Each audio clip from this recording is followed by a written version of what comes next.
Welcome back to Assessment Joining the Dots, our monthly podcast covering all things assessment. Thank you so much for supporting us and for tuning in to listen to episode number 6. We are, of course, GL Assessment or GL Education, depending on where you are in the world, and we're the leading provider of formative standardised assessment in the UK and Ireland, and we also work with schools in over 100 countries worldwide. The reason that we're doing this podcast is because we are passionate about supporting all of you to make the best use of the insights from data, whether that's to inform teaching and learning strategy or to help guide personalised learning decisions. We are here for you. If you've listened to our previous episodes, then you'll be familiar with our reoccurring segments, including our lightbulb moments and our data spotlights, where we aim to demystify commonly used terminology within the wide world of standardised assessment data. So whether you're using our assessments or not, if you feel like you could do with knowing a bit more about assessment in general, we do hope that this podcast is for you. I'm Sadie Clayton. I'm part of the customer experience team here at GL. We're a team of former teachers who focus on improving the experience of using our assessments from the very start. Through avenues such as our online training, webinars, consultations, and general support, to name a few, our aim is to help anyone involved in using our assessments in schools to get the most out of their data and ultimately to impact on teaching and learning so pupils can get the most out of their assessments too. We want to enable our customers to not just be data rich, but also data informed to support learners to achieve their very best. Today, our focus is the Whole Pupil View, which is a model which explains how using data triangulation is key in helping educators fully understand their learners. The Whole Pupil View is something which is very close to our hearts at GL, as the concept itself puts the child at the centre of the data. And let's be honest, that's why we do what we do. Now, we're adding a slight twist to our usual format this episode, and we're actually going to kick the episode off with our data spotlight. So here's Georgina and James shining light on the Whole Pupil View and the power of data triangulation. So this episode is about the Whole Pupil View. So it might be quite helpful for us to explain that before we continue. So the Whole Pupil View is really about understanding the whole child. We got into teaching to support young people's minds and develop and nurture that whole child, didn't we? We didn't get into teaching with the sole purpose of teaching children to pass exams. So when we talk about the Whole Pupil View at GL, we are really thinking about making sure that we give young people the best life chances. We are looking at then understanding their potential, understanding how they feel about their learning, as well as understanding how they perform in an assessment. Exactly that. And an important part of understanding the Whole Pupil View is about how various pieces of data work together. And that's about data triangulation. So if we unpick that term first of all, before we move on, data triangulation simply means comparing two or more sets of data to help us reach informed conclusions. Now, there's no shortage of data in schools. We know that that could come in the form of assessment results, teacher observations, conversations with parents, attendance percentages, etc. And at GL, we base our Whole Pupil View on data points that are taken from our own assessments and very much hope that that is combined with other contextual data in school. So for our Whole Pupil View, just to refer back to what you were talking about, Georgina, we talk about potential, attainment on tests, and then feelings about school as well. So for us, those data points come from assessments like CAT4, the Cognitive Abilities Test. That gives an insight into a learner's potential, which might be independent from skills and knowledge that they've actually been explicitly taught in their lessons. So that's the first point. A second data point from an attainment test, from the progress test in maths, for example, that gives teachers a much better idea of the kind of curriculum knowledge and skills that the learner has been explicitly taught in their maths lessons and has retained. And then a third data point around feelings about school could come from an attitudinal measure like the Pupil Attitudes to Self and School survey or the PASS survey. And that lets us know what kind of barriers to success the pupils might be facing that are outside of the classroom, so social and emotional well-being, for example. And as I mentioned, each of these data points from an assessment can give one piece of the overall puzzle, but the beauty of it is when you bring all of them together and then put them in context with everything else we know about the student. And it really needs a teacher to do that. It needs a teacher to apply their professional judgment to data points from standardized assessments, data from what else you have in school before then deciding on the best next steps to help that child be successful. or that's the theory anyway. And Georgina, I wonder if you've got an example of how that might work in practice. Yeah, I definitely can. I can think of a really good example actually with a girl that I used to teach called Annie. And when she came to us in year 7, so just for context, I was a reading lead across a large secondary school. And when Annie came to us, she was doing really well. She had good SATs results. Her first new group reading test or NGRT test results were really good. Her English teacher said she was doing really well in that. Her CAT 4 results, her verbal result was good. So, there was no problem. And she then hit year 8, probably hormones hit as well, but she took the new group reading test again and it looked like her reading was going backwards. And when I spoke to her English teacher, her results were dipping there as well. So it took thinking about her as a whole child and triangulating the data, as you spoke about, James, to really understand what was going on. So what we did was we spoke to mum and we said, we've had this data picture, we can see what's going on, how was she feeling? And she said the same kind of thing, that Annie was struggling at home. She wasn't really engaging with homework. She wasn't reading, which was unusual for her because she used to really love reading at primary school and she used to be really good at doing homework. And when I looked at the PASS survey, and you mentioned PASS, James, I love PASS because what that really does is allow us to think about and see how a child feels about themselves as learners and how they're coping. And Annie's PASS results flagged this area of confidence had dipped. So between year 7 and 8, her confidence levels, her self-efficacy was much lower.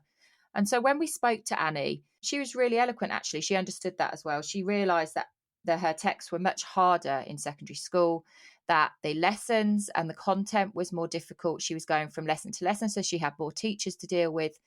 So the data triangulation and that whole pupil view and speaking to Annie really helped to expose the problem.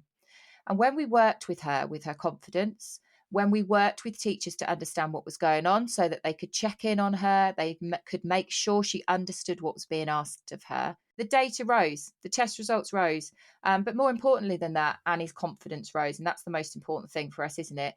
Making sure that children feel that they are understood and they're fully supported so they can do their best at school. As Georgina and James so brilliantly put, we know how important it is to understand the needs of pupils as a whole, and we're really excited today to head over to an interview with someone who is doing just that. So for this episode, we're joined by Laura Stansfield, Primary Group Curriculum and Assessment Coordinator. We had the privilege of meeting with Laura last year, where she was able to showcase the power of combining different data sets to uncover that all-important whole pupil view. Hi, Laura. Thank you so much for joining us today, and it's lovely to meet with you again. Could you, for our listeners, tell us a little bit about yourself and also your role within the Braeburn School Group? Yep, sure. Hi, and thank you for this opportunity. A little bit about myself then. I've been working in schools now for 13 years, most of which have been in an international setting. I moved to East Africa for a 2-year adventure, and 11 years later, I'm still here. I had trained as a secondary teacher, but ever since leaving university, have been in primary. I've had many opportunities within the Braeburn group. When I started as a class teacher, then I had the opportunity to be a middle leader, subject lead, assistant head teacher. And just now with the growth of the group, this opportunity came up a year ago to take on a role of being the primary curriculum and assessment coordinator.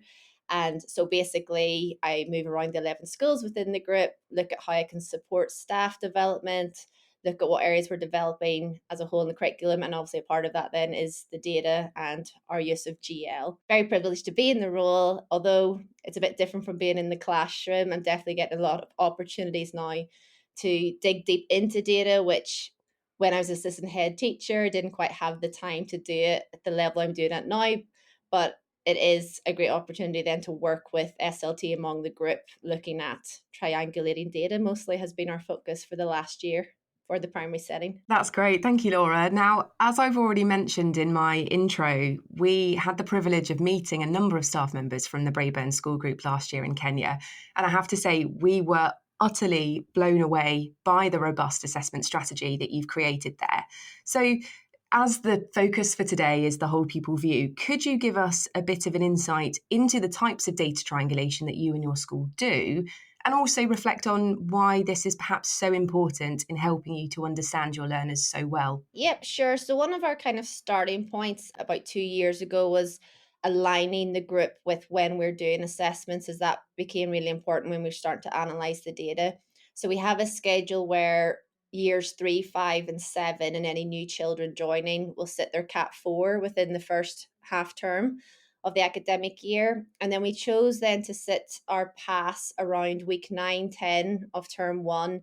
Again, we felt that children had settled into their class, their year group, and we were getting more useful data from that. So normally by the end of term 1, then we would expect schools then to be triangulating that data, mostly starting with our Cat 4 main SAS.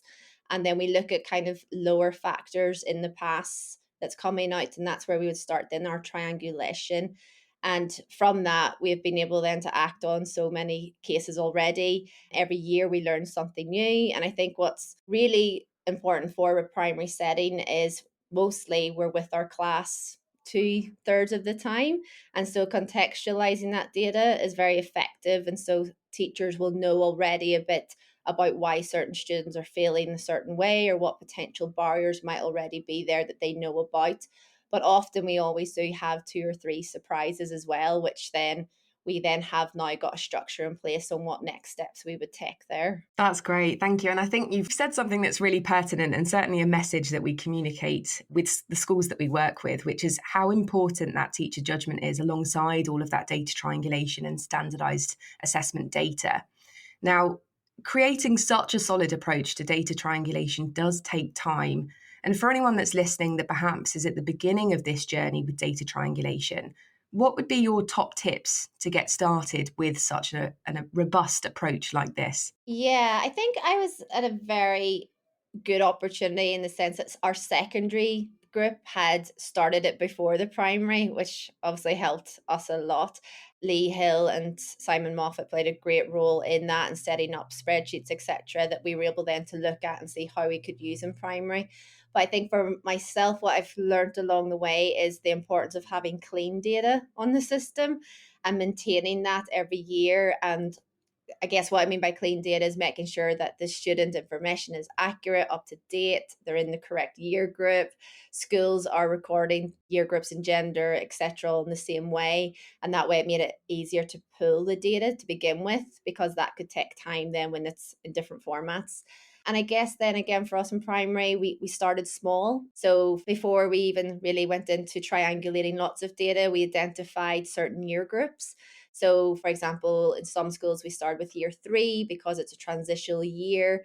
It's the first time we have Cat 4 data. It's the first time we can get past where they understand the questions a little bit more. Although we have used PASS lower down the school, we kind of felt that whenever we were talking to the students, they misunderstood some of the questions. So year 3 was a good starting point for us. And then just as and when teachers got used to that, we were able then to bring in other year groups. And like you've already mentioned, training was really important before we started.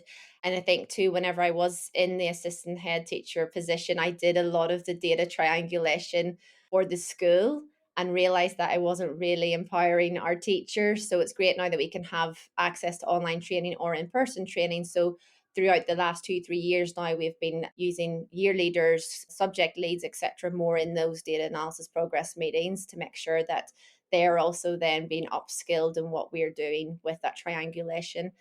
And I think too, for especially when it comes to triangulating Cat 4 and passes, try not to triangulate everything because it becomes very overwhelming.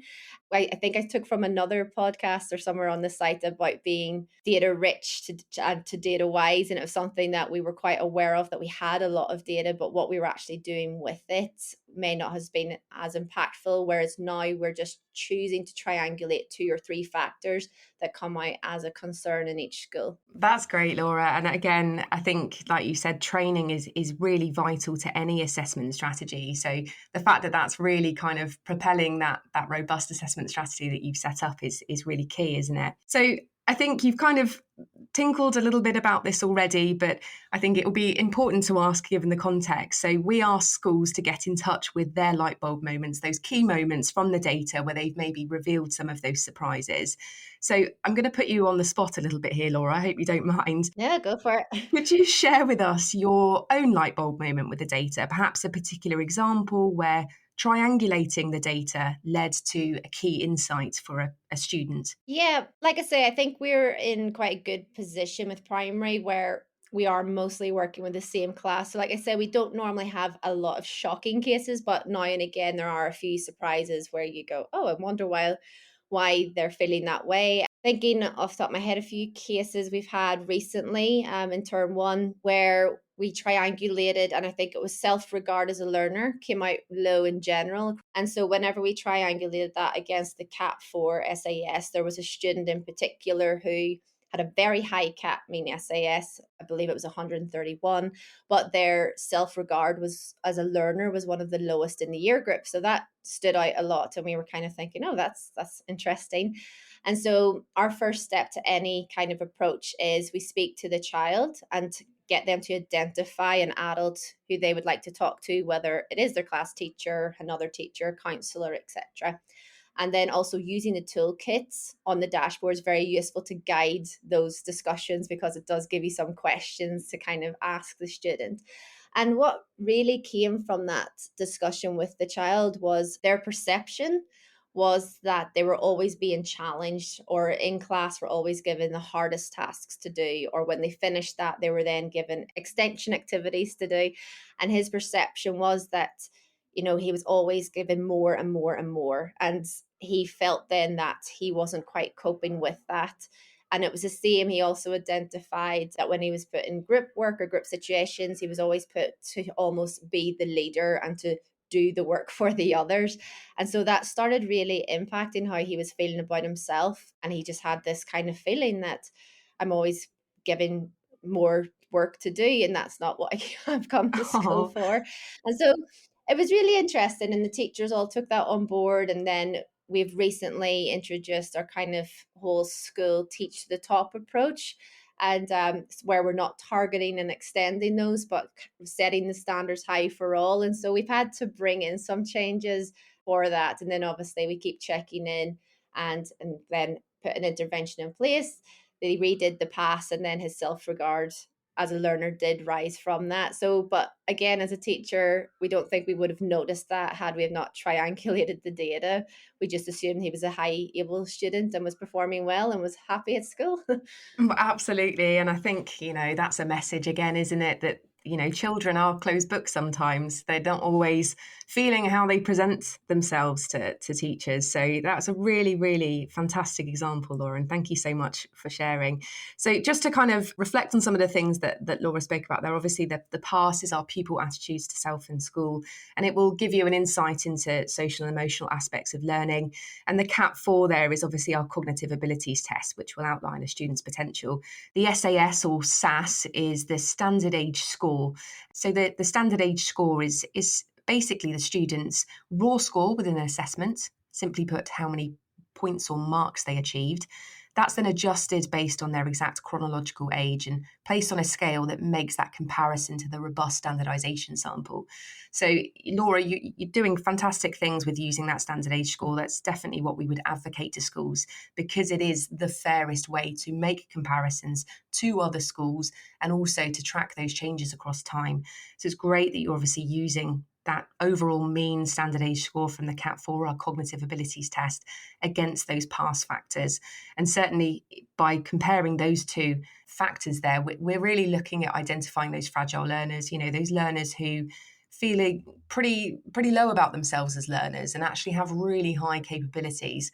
Or on the flip side of that, those students that, you know, do have low abilities, but also are feeling slightly rubbish about themselves. So it's great that you've identified those students, and it's fantastic that you've obviously got things in place going forward as to how they can best be supported. So thank you so much for sharing that and bringing that to light.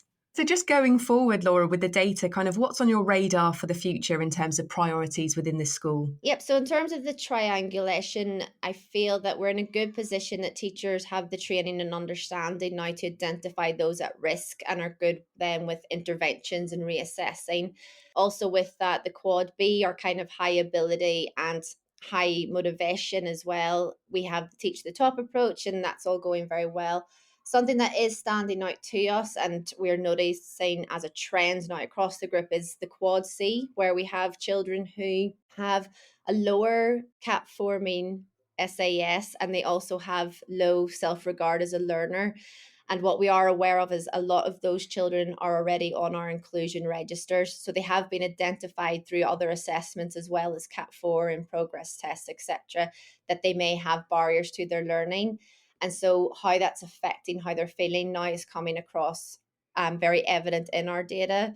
And so something we are aware of, especially as they get older, they're feeling that pull in and push out support and that adult support in class, and they're now more aware and it's impacting that. And what we're trying to avoid is that attitude and feeling also becoming an additional barrier to what they may already have in terms of their learning needs. And so it's something we've identified. It's, like I said, it's a group trend, and it will be something that we'll be planning and mapping out now with our inclusion leads across the group as to what we can do to make sure we're not adding barriers, and using this data then to make those informed decisions moving forward. Excellent. Thank you, Laura. And I guess a big part of that going forward will be about the kind of freedom of data within the school setting, right? Kind of how you're bringing all of that data together. Because I know when I was, in class as a class teacher, sometimes you would have a conversation with another member of staff and they would bring something to the table that maybe you weren't aware of. So kind of how freely is that data shared amongst staff members, and how often do you get together to discuss it? Yeah, so now that all teachers have access to the dashboards, teachers can access the data for CAT4 progress tests and the past data. And as school structures are different, we do have what's called progress meetings where as many teachers as possible that are working with the children are involved in those discussions, so that whenever we're making decisions about interventions, whenever we're looking at the toolkit together and deciding what steps to take next, it is a team approach and not one teacher making a decision on that. And also with the dashboard as well, and that kind of tool now that can pull the progress test in your CAT4 so you can check that children are making expected progress, has also been very useful and is used more by our class teachers this year than it has been previously. That's so amazing to hear, Laura. And I'm so glad that, you've got that accessible place to look at all of that data to really make those conversations with staff members really impactful for the students and learners. Because at the end of the day, that's why we do what we do, isn't it? So thank you so much for sharing all of that wonderful information about how you're doing data triangulation. And like I said, when we came to visit you, we walked away from those training sessions thinking, wow, this school and this group of schools are really on it with the data. So thank you so much for joining us today. No, thank you. Now, we've been utterly spoilt in this episode and already heard lightbulb moments from Laura and Georgina, but now it's time to head over and hear from our listeners. What was the moment you realised the power of assessment data, and what was the impact of that realisation on your learners' experience? Our lightbulb moments allow us to share these crucial turning points with data. We absolutely love hearing about all of the fantastic things that schools are doing with standardised assessment data and how these are impacting the learners that you teach. This month, we give a huge thanks to John Law at Kingsdown School for sharing their story. So my name is John Law. I'm assistant head teacher at Kingsdown School, and I've had my first experience of using GL assessment this current academic year. I have to say a light bulb moment for me was, because it's the first time I've used it this year, there's all sorts of different acronyms to get used to and different tests to get used to for different ages. But a real light bulb moment for me was when I had a consultation with another employee of GL assessment. She could not have been more helpful in providing me with her time and allowing me to ask any questions that I needed, just to get my head around really understanding the process behind it. She showed me an example of a report analysis that GL pull off and took me through all of the key points that were extrapolated from it. And that was when the penny really dropped, I have to say. I came away understanding different acronyms a lot better. I had a much better understanding of how to go about analysing the enormous amounts of data that is available to us from these GL assessments. And we've since got stronger and stronger at using it at our school. We've been able to really pull together some really robust analysis for a lot of different year groups on various different types of testing, and triangulate it up to put really impactful measures in place for the students that we've assessed. So to get involved and share your own lightbulb moment, all you need to do is send us a WhatsApp voice note with your contribution to 07917 516 515. Again, a big thank you to those of you that have sent voice notes in so far. We've absolutely loved listening back to these, and we really do look forward to sharing more next time. Thanks for joining us for our Assessment Joining the Dots podcast. For those of you specifically interested in the Whole Pupil View, you may wish to check out our online on-demand data triangulation training, which is available on our support site.